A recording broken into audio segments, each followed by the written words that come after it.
저는 먼저 좀 양해와 사과의 말씀을 먼저 드리면서 말씀을 이렇게 시작을 해야 할 것 같습니다. 지난주 제가 말씀을 전하면서 말씀과 이제 관련된 내용을 이제 소개를 해드린 내용 중에 우리 여러분들 이미 잘 아시겠죠? 우리나라 전래 동요 두꺼봐 그거죠? 예, 헌집 줄게 새집다오 이게 맞는 표현이죠, 그렇죠? 근데 제가 지난주에 분명히 이 표현이 맞다고 처음에 이제 저도 이렇게 말씀을 정리를 했다가 그래도 이렇게 제대로 된 내용을 전달해드려야지 이렇게 해서 제가 주일 아침에 다시 한번 이렇게 검색을 해보면서 제가 깜빡 속았어요. 뭐냐면 분명히 이 내용이 맞다고 저는 생각했는데 검색을 해보니까 두꺼봐 새집 줄게 헌집다오 이렇게 된 내용이 쫙 이렇게 연달아게 뜨는 거예요. 그래서 제가 잘못 알았나 보다 이렇게 생각을 해서 제가 지난주에 여러분에게 이렇게 이제 소개를 해드렸는데 아무리 생각해도 이제 이상해요. 그래서 다시 한번 검색을 해봤더니 그 건설업 하시는 분들 있잖아요.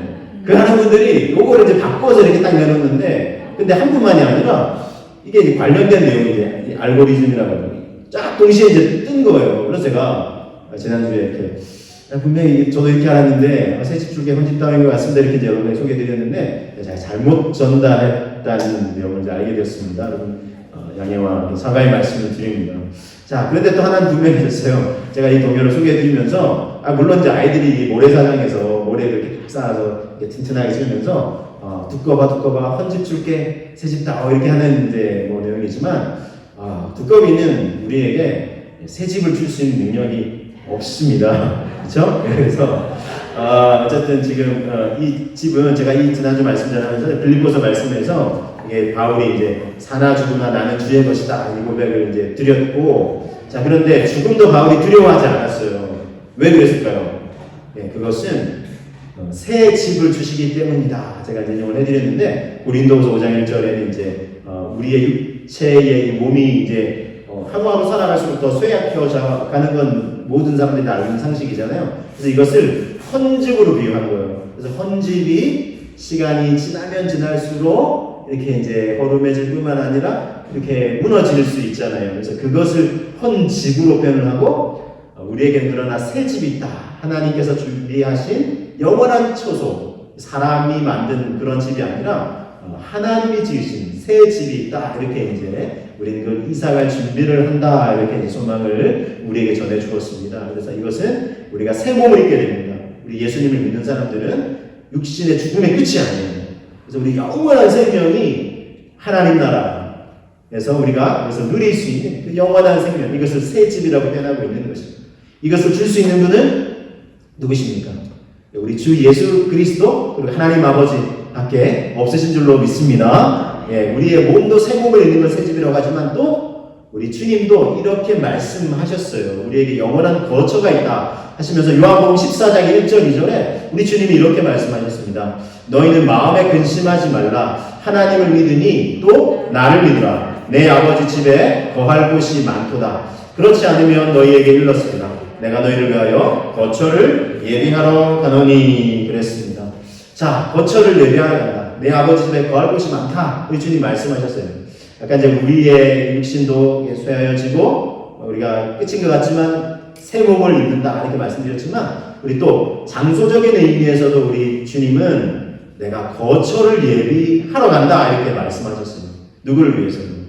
주님의 말씀을 듣는 그 당시에는 제자들을 위해서요. 지금은 우리 하나님의 이 약속의 말씀을 믿는 우리 그리스도인들을 향해서 우리 주님이 말씀하신 것입니다. 그래서 여러분 우리가 이 땅에서 거하는 동안에도 집이 중요하죠.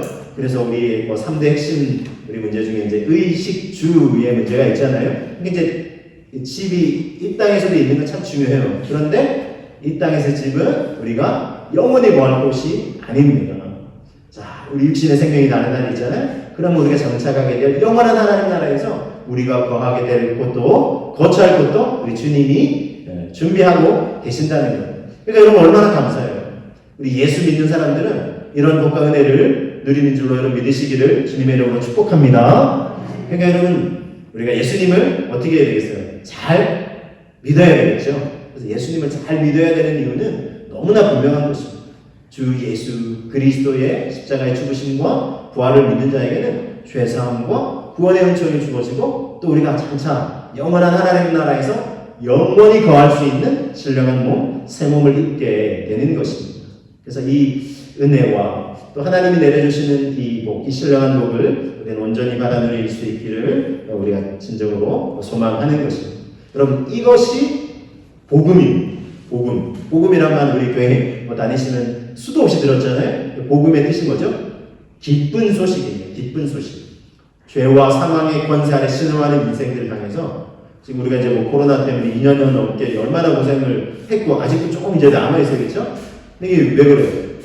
죽음에 대한 이 공포와 두려움 때문에 아니겠습니까? 그리고 이 또 바이러스가 이게 뭐 또 어느 나라에서 이제 또 생화학 무기를 만들다가 이렇게 생겨났을 가능성이 아주 농후하죠. 그러니까 이제 사람들이 죄의 문제가 연관돼요. 이 죄의 문제, 죽음의 문제, 이걸 해결하는 것이 인류에게 주어진 가장 큰 과제인데 어떤 인생도 그걸 스스로 해결할 능력이 없다는 것입니다. 근데 우리 주님께서 이 땅에 오시고 십자가에서 모든 죄, 인류의 죄를 대신 짊어져 죽으시고, 그래서 우리에게 이것을 믿으면 죄사함의 은혜를 주시고, 죽음으로 끝난 것이 아니라 부활의 권능으로 다시 사셔서 우리에게 사망의 권세를 넘어서는 영원한 생명의 소망을 주시는 것입니다. 이것을 예수님을 믿는 자에게 이 죄사함과 구원의 은혜를 주시는 것입니다. 여러분, 이것이 기쁜 소식입니다. 우리가 뭔가를 많이 하고 많이 쌓아야, 많이 뭐 가지고 있어야 구원을 얻는 것이 아니라 주 예수 그리스도를 믿기만 하면 죄사함과 구원의 은총을 베풀어 주신다는 것입니다. 저와 여러분들이 갖고 있는 이 복음의 이 은혜를 다시 한번 되새길 수 있기를 주님의 이름으로 축복합니다. 자, 그래서 여러분 이것이 복음인데, 빌립보서 1장 27절 말씀에는 그래서 이 복음의 은혜를 받은 자들에게 바울이 이렇게 권면하고 있습니다. 오직 너희는 그리스도의 복음에 합당하게 생활하라. 이는 내가 너희에게 가보나 떠나 있으나 너희가 한 마음으로 서서 한 뜻으로 복음의 신앙을 위하여 협력하는 것과 그랬습니다. 자, 우리는 이 복음을 받았죠? 이 복음을 받은 자로서 합당하게 생활하라고 바울이 권면을 하고 있어요. 자, 복음을 받은 자답게 합당하게 우리가 살아가야 될 그런 의무가 우리에게 주어져 있는데, 그러면 어떻게 살아가야 할까요? 어떻게 살아가야 우리가 받은 이 놀라운 이 복음의 감격을 안고 또 이 복음을 받은 자로서 합당한 삶을 사는 것일까요? 오늘 말씀을 통해서 제가 이 말씀 속에 담겨있는 교훈을 세 가지로 정리해 드리고자 합니다. 자, 1장 27절 다시 한번 보시겠습니다. 오직 너희는 그리스도의 복음에 합당하게 생활하라. 이는 내가 너희에게 가보나 떠나 있으나 너희가, 자, 뒷구절을 이제 강조하죠. 한 마음으로 서서 한 뜻으로 복음의 신앙을 위하여 협력하는 것과, 자, 그리스도의 복음에 합당하게 생활하라 하면서 말씀 속에서 이미 가르쳐주고 계세요. 어떻게 하라고요? 예, 한 마음으로 서서 한 뜻으로 복음의 신앙을 위하여 협력하는 것이 먼저라는 거예요. 자, 그래서 첫 번째는 이런 권면입니다. 바울의 권면. 복음 신앙을 위해서 협력하라는 거예요. 한 마음 한 뜻으로 협력하라는 것입니다. 자, 복음, 정확하게는 그리스도의 복음 신앙, 바울이 이렇게 표현하고 있죠. 자, 여러분, 이런 말 혹시 들어보셨습니까? 예수님 믿으면 복 받는다더라. 예수님 믿으면 잘 된다더라. 잘 풀린다더라. 이것이 복음의 핵심일까요? 아니에요. 우리 가끔 교회 가자, 예수님 믿자라고 하기 위해서 이렇게 나름의 유인책으로 이렇게 얘기도 해요. 근데 여러분, 이것은 복음의 핵심이 아닙니다. 그러니까 유사 복음이에요. 그렇다고 이게 아예 틀렸다라고 얘기할 수는 없어요. 왜냐하면 예수님도 믿으면 하나님께서 은혜를 주시고 우리가 평안한 가운데 이제 거할 수 있게 되는 건 분명해요. 그렇지만 이것이 복음의 본질이요 핵심은 아니라는 것입니다. 제가 이미 소개를 드렸어요. 모든 인류가 처한 가장 이 궁극적인 문제 중에 이 죄의 문제, 죽음의 문제, 그리고 이 신학자인 폴 틸리는 여기에다가 삶의 무의미함의 문제까지, 이게 세 가지 문제. 아무리 이 세 가지 문제를 해결하려고 스스로 또는 어떤 사람들이 막 노력해도 해결할 수가 없다는 것입니다. 이것이 인류가 처한 가장 큰 문제죠. 그런데 이것을 해결할 수 있는 존재가 있으면 인류 전체에 이것은 큰 기쁨의 소식인 것이 분명해요. 그래서 복음이라고 하는 거예요. 근데 누가요? 어떤 인생이 아니에요. 어떤 이단의 교주가 아니에요. 예수 그리스도께서 이 죄의 문제를 해결해 주시고 죽음의 문제를 해결하신 것입니다. 그래서 여러분, 이 예수님만 믿으면 죄의 문제, 죽음의 문제, 더 나아가서 우리가 이 주 예수님을 위해서 살아야 되겠다는 삶의 무의미의 문제를 넘어서서 삶의 목적이 딱 정립이 되는 거예요. 그래서 세 가지 문제가 딱 해결이 되는 거죠. 누굴 믿으면? 주 예수 그리스도를 믿으면 이 인류가 찾는 세 가지 문제뿐이겠습니다. 모든 문제의 이 마스터 키와 같은 문제가 바로 주 예수 그리스도를 믿는 것이라는 것입니다. 그래서 저와 여러분들이 우리 주 예수님을 잘 믿으시기를 다시 한번 우리 주님의 이름으로 축복합니다. 자, 그래서 이 복음을 위해서 우리가 살아가야 돼요. 근데 여러분 뉴스만 들으면 어떻습니까? 뉴스만 들으면 정말 가슴이 너무 따뜻해져 막 이런 소식도 가끔 들리지만 많은 경우 이거 어떻게 저럴 수가 있어? 사람이 뭐 이러면서 사람의 인두껍을 쓰고 어떻게 저렇게 짐승보다 못하게 저럴 수 있어? 자기 욕심을 채우기 위해서 다른 사람을 이렇게 해를 끼치거나 심지어 뭐 이렇게 죽게 만들고 그런 일들도 비일비재하게 우리에게 일어나고 있지 않습니까? 참 안타깝지 않을 수가 없어요. 그래서 이 죄의 문제, 죽음의 문제를 해결하시기 위해서 우리 주님이 오셨고 주님이 해결하셨어요. 십자가에 죽으셨고 부활하셨다는 것입니다. 그래서 우리가 예수님 믿을 때 죄사함, 죽음의 문제를 해결하고 영원한 생명을 우리 천국에서 누릴 수 있게 되는 것이 복음이다 말씀드렸는데, 그런데 이 복음이 이제 우리가 맛보고 누리고 있잖아요. 복음 신앙이 어떻습니까? 나만 알고 누리고 그쳐서만 되는 문제가 아니지 않겠습니까? 왜냐하면 이런 기쁜 소식이 있다면, 예를 들면 여러분 정말 아파 신음하고 있는 사람에게 신약이 이제 개발이 됐어요. 그래서 내가 이제 그걸 혜택을 누렸어요. 그러면 어떻습니까? 아직도 이 소식을 모르는 사람이 있다면 빨리 이제 널리 이제 알려줘야 하지 않겠습니까? 그래서 여러분 이제 우리가 복음을 전해야 될 그런 사명이 우리에게 주어진 여러분 그런 사람들입니다. 여러분 왜 예수님 믿으면요, 물론 우리가 이 땅의 삶에 대한 애착도 있고 그러니까 더 이왕이면 오래 살기를 원하지만, 그러나 여러분 이 성경에서 소개하고 있는 이 천국은 이 세상과 비교할 수 없을 정도로 너무나 아름다운 것 아니겠습니까? 요한계시록 21장 4절에서 우리가 장차 누리게 된 이 새하늘과 새 땅이 더 이상 슬픔도 없고 곡하는 것도 없고 애통하는 것도 없고 죽음의 권세도 없는 곳이다 그랬어요. 그러니까 여러분 우리가 충분히 사모할 만한 너무나 아름다운 곳이 우리가 장차가게 될 우리 영원한 천국 하나님의 나라, 물론 장차갈 뿐만 아니라 이 땅에서도 우리가 누리면서 살 수 있게 되는 것이죠. 그런데 여러분 수많은 사람들이 아직도 이 영원한 하나님 나라 천국에 대한 소망을 품지 못한 채 이 땅에서의 인생 여정이 전부인 것처럼 그렇게만 여기면서 살아가는 사람들이 너무나 많다는 거죠. 지금은 아직 건강하게 살아가고 있으면 그렇지만 여러분 인생 한 100여 세 이제 살다가 건강하게 장수하다가 물론 이제 한 100세, 110세 요즘 의학이 발달해서 이제 살 수 있는데, 그런데 모든 인류가 피해갈 수 없는 그 딱 이제 그 순간에 직면하게 되면 어떻습니까? 인생이 이게 끝인가? 이게 이제 그래서 막 절망감이 이제 몰려오잖아요. 여러분 그런데 주 예수 그리스도를 믿는 사람에게는 그것이 끝이요 절망이 아닌 것이고. 근데 여러분 그래서 이 예수님을 빨리 알고 믿으면 좋지 않겠습니까?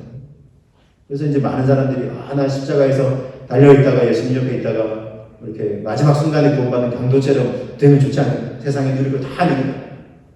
여러분 그게 보장이 안 된다는 것입니다. 우리의 인생이 이 땅이 언제 마감할지 아무 예고된 것도 아니고. 그래서 여러분 예수님을 빨리 믿으면 믿을수록 좋아요. 왜냐하면 이 천국 하나님 나라에서만, 물론 장차 우리가 가게 되지만 이 땅에 사는 동안에도 주님 주신 참 기쁨과 소망을 누릴 수 있다는 거예요. 그래서 제가 어쨌든 이 영원한 하나님의 나라는 이 세상과 비교할 수 없을 정도로 아름답고 멋지고 좋은 것이에요. 그러면 이런 생각이 들잖아요. 우리는 이 땅에 여전히 이제 마음이 웃고 있죠. 근데 예수님 믿으면 그럴 거면 우리 주님이 우리를 왜 당장 우리 천국에 안 데려가실까? 또 이런 생각을 할 수가 있어요. 반대로 그렇게 생각하는 분도 계시는데, 여러분 이 땅에 남겨두시는 이유가 있어요. 왜 그렇겠습니까? 아직 예수님 모르는 사람들, 이 천국의 소망을 품고 참 행복하게 살아가야 되는데 그렇지 못한 사람, 죄와 이 아까 고통 가운데 살아가는 사람들에게 이 주 예수 그리스도 믿는 자에게 주신 이 죄사함과 구원과 영원한 생명, 하나님 나라의 소망을 전하라고 우리를 이 세상에 남겨두시는 것이죠. 그래서 여러분 우리가 이 세상을 살아가면서 살아가야 될 우리의 목적은 분명한 것입니다. 그래서 여러분, 우리가 이 복음 전파의 신앙을 위해서, 근데 나 혼자 하면 좀 벅찬 것 같아요. 그럼 어떻게 해야 될까요? 함께 협력하라는 거죠. 함께 힘을 합치라는 거죠. 기도할 때도, 나만, 아직 우리 구원 받지 못하고 우리 가족이 있어요. 우리 친조가 있어요. 이웃이 있어요. 나만 기도하는 것이 아니라 함께 힘을 합쳐서 기도하는 것입니다. 그래서 여러분 마음속에 품고 기도하는 대상이 있다면 우리 가족 중에 우리 사랑하는 부모님일 수도 있고 우리 또 배우자일 수도 있고 우리 형제 자매일 수도 있고 우리 자녀 손주들일 수도 있잖아요. 그래서 그러면 그 사람들을 알려주시면 물론 함께 알고 지금 공유하는 분도 있지만 그 이름을 구체적으로 알려주시면 이 기도하기 좋은 계절에 함께 우리 품고 기도하기로 합니다. 그래서 우리가 함께 힘을 합쳐서 그 영혼을 섬길 수 있도록 그 영혼이 이 좋으신 예수님 만나고 주님 앞에 나올 수 있도록 구원과 죄사함과 하나님 나라의 소망을 누릴 수 있도록 우리가 함께 힘을 합칠 수 있어야 하겠습니다. 그래서 함께 힘을 합쳐서 한 마음으로 영혼 구원을 위해서 죄사함과 구원을 위해서 이 소중한 우리 가족 친지 이웃들과 이 지역의 영혼들을 구원하는 일에 함께 협력해서 힘을 모아서 주님을 섬기고 이 하나님 나라를 섬기게 되시는 저와 여러분 되시기를 주님의 이름으로 축복합니다. 자, 그래서 복음 신앙을 위해서 협력하라. 우리에게 첫 번째 권면이었어요. 복음에 합당하게 생활하라라고 하는 권면의 첫 번째 권면이었고요. 이어지는 권면을 우리 함께 보기를 원하는데 1장 28절을 한번 보겠습니다. 1장 28절 무슨 일에든지 대적하는 자들 때문에 두려워하지 아니하는 이 일을 듣고자 함이라. 이것이 그들에게는 멸망의 증거요 너희에게는 구원의 증거니 이는 하나님께로부터 난 것이라. 그렇습니다. 자, 두 번째 권면은 이렇게 권면했어요. 대적하는 자들을 어떻게 하라고요? 두려워하지 말라는 것입니다. 이것이 두 번째 권면입니다. 대적하는 자들을 두려워 말라라고 권면을 했습니다. 자, 여러분, 우리가 복음을 전하거나 또는 하나님 기뻐하시는 선한 일을 하고자 할 때에 어우 잘하신다고 이렇게 칭찬해 주시고 인정해 주시고 이렇게 높여주는 그런 분들만 있으면 참 좋겠지만 뭐 하는 거냐고 지금 하면서 이해를 못하고요, 오해하거나요, 핍박하는 사람도 있어요. 가장 기본적으로 우리가 하나님 믿고 예배 드리려는 것조차 이해 못하는 사람들이 있어요. 아이고 아까운 시간 뭐 하는 거냐고 하면서 또 이 코로나 상황에서 얼마나 우리가 하나님 믿고 예배하고 또 기도하면서 이 사회가 이 세상이 당한 이 아픔과 고통을 어떻게든 하나님께 좀 맡기려고 하면 그거를 막 미친 사람처럼 광신도인 것처럼 이것도 다 이제 오해하는 거 박해하고 핍박하는 거예요. 근데 멀리 있는 사람이 아니라 실은 가까이 있는 사람들로부터 그런 오해나 또 핍박이나 그런 어려움을 당할 수가 있다는 것입니다. 그래서 예수님께서요 이런 말씀하신 적이 있어요. 원수가 어디 있는 줄 아느냐? 너의 가족 형제 자매들이 원수다 이렇게 얘기했어요.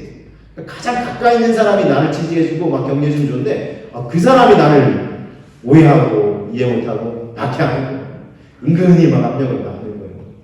여러분 그렇습니다.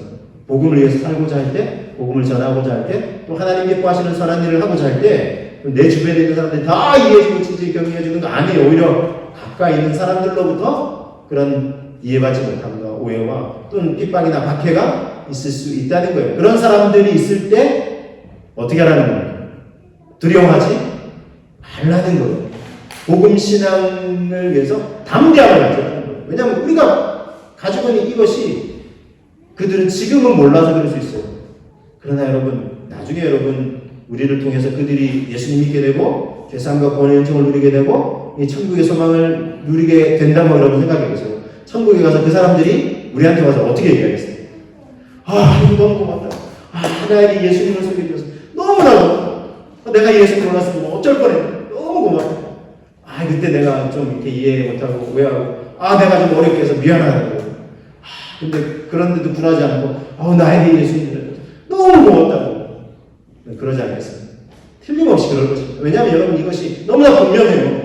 이 죄의 문제, 죽음의 문제 해결할 수 있는 주 예수님 믿고 죄사함 받고 구원 받고 하나님 나라를 영원히 우리가 누리게 되는데 여러분 이것이 복음입니다. 이 복음을 위해서 이해하지 못하는 사람들이 좀 우리를 어렵게 할지라도 우리가 두려워하지 않고 오히려 담대하실 수 있기를 주님의 이름으로 축복합니다. 그럼 최근에 많은 사람들에게 우리 인기리에 이제 계속 이슈화된 드라마가 있어요. 그렇죠? 그래서 이제 넷플릭스에서 이제 방영되는 수리남이라는 이 드라마 6부작으로 이렇게 진행이 됐는데, 제가 풀로는 다 못 봤어요. 넷플릭스 이렇게 좀 보다가, 이렇게 그냥 끊었거든요. 그래서 그래서 다시 가입을 안 했어요. 안 했는데, 근데 또 요즘은 유튜브를 통해서 이렇게 이제 전체 이제 압축된 거 잘 이렇게 버전을 또 소개해줘서 이렇게 쭉 한번 봤는데, 이 실제 인물이죠. 이 조봉행이라는 실제 뭔가 죄를 범하다가 또 이제 이 수리남이라는 곳에 남미 쪽에 있는 나라로 이제 도피해서 그곳에서 이제 마약의 대부로 활동했던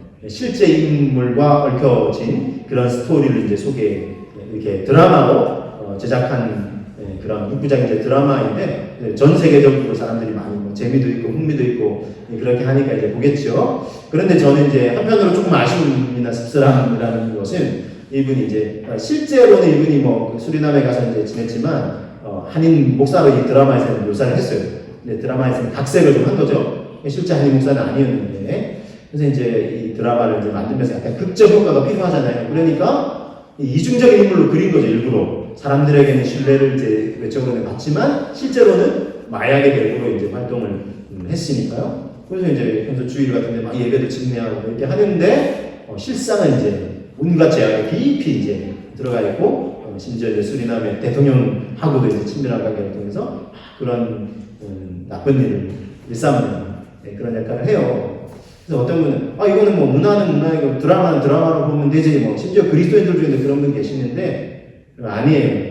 문화가 가진 영향력을 몰라서 그래요. 문화가 가진 영향력이 얼마나 사람들의 이 뇌리에 가슴에 생각에 깊이 이렇게 스며드는지 몰라서 그래요. 그래서 어떤 사람은요, 어릴 때 이 미키 마우스 있잖아요. 미키 마우스를 어릴 때는 좋아하잖아요. 근데 성인이 됐으면 이제 그거를 안 좋아하고 이렇게 그냥 이제 뭐 성인에 맞게 이거 좋아하고 하잖아요. 근데 어떤 사람은 나이 뭐 30, 40이 넘었는데 계속 미키 마우스를 좋아하더래요. 그래서 야, 너무 유아기적인 그런 삶을 좀 버려라. 그랬는데 자기도 모르겠대요. 왜 미키 마우스 이렇게 심취하고 좋아하는지 모르겠대요.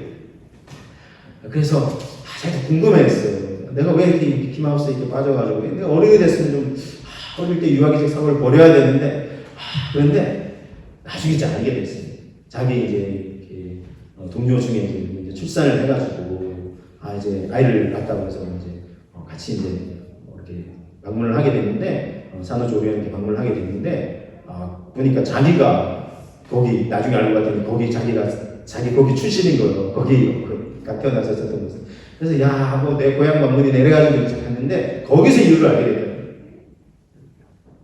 거기 병실에 방문했더니 이렇게 조리실에 방문했더니 어때요?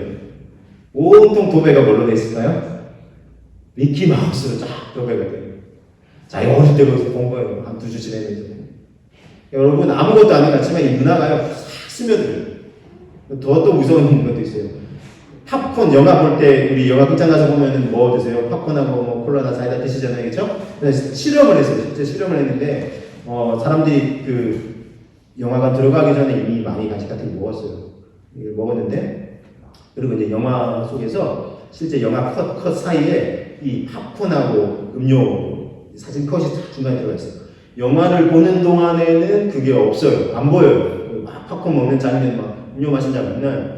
근데 영화 다 끝났어요. 영화 끝나면 안 먹잖아요, 사실. 누가 먹어요, 그렇죠? 사람들이 근데 야 팝콘이 땡기네. 야 우리 팝콘 사 먹자. 이러고 사 먹고 가는 사람들이 거의 한 3분의 2 정도 돼요. 이 실제 이게 데이터가 있어요. 네. 여러분 이 문화가 무섭습니다.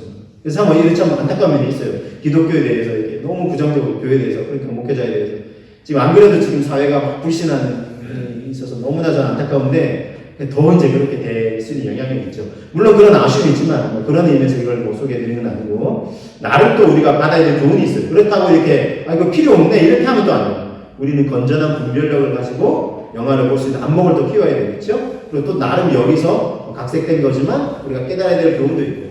자 그런데 이 드라마에서 이 주인공으로 등장하는 이제 간인구 씨라고 이 인물도 실제 인물이 또 각색해서 어쨌든 이 드라마에서 표현을 했는데 생선장수로 왔다가 이제 그 조봉행이라는 이 마약 대부가 얽히게 되는 거예요. 그런데 이제 국정원하고 또 연결이 돼서 국정원에서 그 민간인을 통해서 이 마약 대부를 잡으려고 하는 거예요. 그래서 이제 드라마가 이제 아마 스릴 있게 재밌게 전개가 되는데 근데 여러분 이 민간인이 이 마약에 대고 또 그다음에 막 온갖 이 폭력 조직하고 어떻게 보면은 맞서야 되니까 얼마나 두렵겠어요.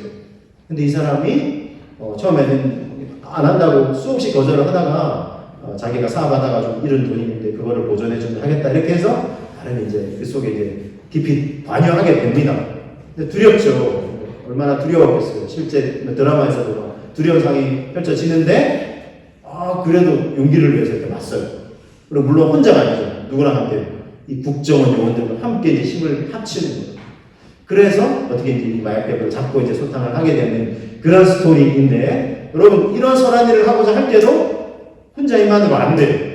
함께 힘을 합칠 수 있는 존재가 있다면 어떻게 해야 될까요? 힘을 합쳐야 된다. 이 기독교 복음 신앙이 전파되는데 하나님의 나라가 세워지는 사람들이 죄와 죽음의 권세에 신음하며 죽어가는데 그 영혼들이 구원받아야 되는데 하는데 이게 나 혼자만의 마음과 열정만 가지고 되는 거 아니지 않겠습니까? 힘을 합치는 거죠. 힘을 합하는 게 중요해요. 그래서 여러분 저희 교회에는 건물은 사실은 외에는 좀 있지만 너는 더 많은 성도들이 모이는 곳에 비하면 적을 수 있어요. 근데 저는 그런 소원을 품고 기도하고 있습니다. 우리 함께 기도하고 있잖아요. 건강한 교회가 되겠다. 그래서 이 지역에 구원받아야 될 영혼들 그들이 나와서 구원받고 하나님의 은혜를 누릴 수 있는 통로가 되게 이렇게 기도하고 있습니다. 그런 분을 또 보내달라고 우리 기존의 성도님들이 그리스도기처럼 또 나와서 함께 기도하면서 함께면서 그런 분을 또 보내주시기 기도하고 있어요. 그래서 교회에 성도가 많고 적음의 문제가 아니라 복음이 전파되고 예수 그리스도의 그 십자가 복음 안에 깊이 뿌리를 내리고 그 죽어가는 영혼들을 그 예수 그리스도의 십자가와 죽으신 그 부활의 복음을 전파하면서 그 영혼들이 주님께 나오게 되고 함께 마음과 힘과 뜻을 모아서 함께 섬기고자 하는 여러분 우리가 함께 힘을 합친다면 적을 수 있어요. 세상의 관점에서 기독교도요 세상의 가치관에 너무나 물들어 있어요. 그래서 막 대형교회 수가 많으면 막 잘 되고 뭐 수가 적으면 마치 뭐 그렇지 않아요. 여러분. 대형교회도요 그냥 뭐 명목상의 신앙인들 너무나 많아요. 한상밖에 싫고 이러죠. 진짜 이 복음에 깊이 들어가고 우리가 복음 신앙을 위해서 살고자 하고 함께 힘을 합쳐서 뭔가 연약한 교회를 세워가요. 우리 교회도 연약해요. 예전에 또 더 많이 모인 데도 있었지만 여러 상황으로 뭐 이렇게 다시 지금 힘을 합쳐서 여러분 아브라함 중보기도 할 때요 의인 10명만 있으면요 우리 하나님의 사자가 와서 그 소돔과 고모라 성 멸하겠다고 할 때 50명부터 45명, 40명, 30명, 20명 의인 10명 있으면 그 성을 멸하시겠습니까? 멸하지 않겠다 하셨어요. 10명만 있으면 힘을 합쳐서 기도하고 그 땅을 위해서 그 땅의 복음의 역사, 구원의 역사에 기도하면 하나님이 일하실 줄로 여러분 믿으시기를 주님의 이름으로 축복합니다. 주가 일하시는 찬양이 기다려 주가 일하시는 주님이 일하시는 거예요. 우리만 포기하지 않아요. 우리가 힘을 합쳐서 우리가 이것을 감당하고자 한다면 우리 주님이 도와주실 줄로 믿습니다. 그래서 우리가 담대하게 함께 맞서야 되는 것입니다. 복음 전하는 게 역시 쉽지 않아요. 어려움이 있습니다. 예수 믿고 뭐 교회 다니고 이 복음 위해서 살고자 하는 거 쉽지 않지만 쉽지 않은 이유가 있어요. 왜냐하면 이건요 영적인 싸움이기 때문에 그렇습니다. 영적인 싸움이에요. 그래서 극도로 싫어하고 방해하는 존재가 있어요. 사람이 방해하는 것 같지만 그 뒤에 역사는 악한 영들이 있다는 것입니다. 그들과의 치열한 싸움이에요. 그래서 복음을 위해서 하는 건 외롭고 힘들고 이 싸움을 감당해야 되는 그런 고난이 있다는 것입니다. 그래서 여러분 바울 사도가 복음에 합당하게 생활하라라고 권면하면서 마지막 오늘 제가 세 번째 소개해드릴 권면은 이 권면입니다. 구체적으로 알려준 세 번째 권면은 고난과 영적 싸움을 감당하라는 것입니다. 자, 빌립보서 1장 29절 30절 말씀을 통해서 우리가 확인합니다. 그리스도를 위하여 너희에게 은혜를 주신 것은 다만 그를 믿을 뿐 아니라 또한 그를 위하여 고난도 받게 하려 하십니다. 너희에게도 그와 같은 싸움이 있으니 너희가 내 안에서 본 바요 이제도 내 안에서 듣는 바니라 그랬어요.